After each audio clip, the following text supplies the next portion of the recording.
नमस्कार मित्रांनो, आज 20 फेब्रुवारी. आजच्या द हिंदूमध्ये काय काय इम्पॉर्टंट न्यूज आहेत ते बघूया. फर्स्ट अँड फॉरमोस्ट फ्रंट पेजवर SIR बद्दल आलेलं आहे. तर कंटिन्युअस हे न्यूज मध्ये टॉपिक आहे, तर एकदा बघून घ्या काय नेमका अपडेट आहे. फर्दर या ठिकाणी पेज नंबर 2 वर बॉन्डेड लेबर बद्दल न्यूज आलेली आहे. कॉन्स्टिट्यूशनचे प्रोव्हिजन्स काय असतात, बॉन्डेड लेबर काय असतो, ऍक्ट काय असेल, ही सगळी माहिती असली पाहिजे. मेन्स मध्ये पण विचारते, पण मोस्ट इम्पॉर्टंटली युपीएससीच्या प्रिलिम्स मध्ये याच्यावर प्रश्न पडतात. देन नेक्स्ट आहे एडिटोरियल पेज. प्रायव्हसी आणि transparency, right to information act मध्ये काही अमेंडमेंट झाले, चेंजेस झाले, त्याच्याबद्दल हे पेज आले, आर्टिकल आलेलं तुम्हाला दिसतंय.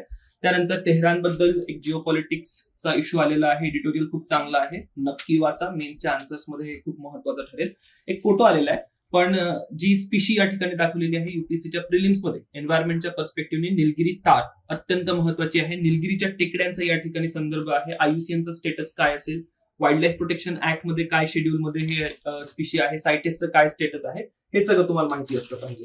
नेक्स्ट टेक्स्ट अँड कंटेक्स्ट मध्ये graphic processing unit GPU science and टेक्नॉलॉजीच्या पर्स्पेक्टिव्ह खूप महत्वाचं आहे. युसेज विचारले जातील, त्याच्यामध्ये वापरलेले कंपोनेंट्स विचारले जातील. आणि युपीएससीच्या प्रिलिम्स साठी हा एक खूप इम्पॉर्टंट टॉपिक आहे, कारण की आर्टिफिशियल इंटेलिजन्स आणि नेक्स्ट जनरेशन कम्प्युटिंग जी आहे ती सर्वच्या सर्व याच्यावर डिपेंड करते.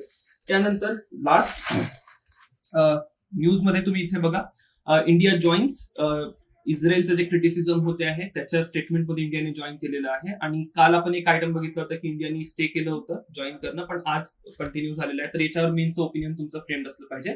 आणि रेअर अर्थ बद्दल या ठिकाणी एक न्यूज आर्टिकल आहे. तर रेअर अर्थ काय असतं, रेअर अर्थ मेटल, त्याचे युसेज, ह्या सगळ्यांवर तुम्हाला प्रश्न विचारले जातील युपीएससीच्या प्रिलिम्समध्ये. थँक्यू. भेटूया उद्या.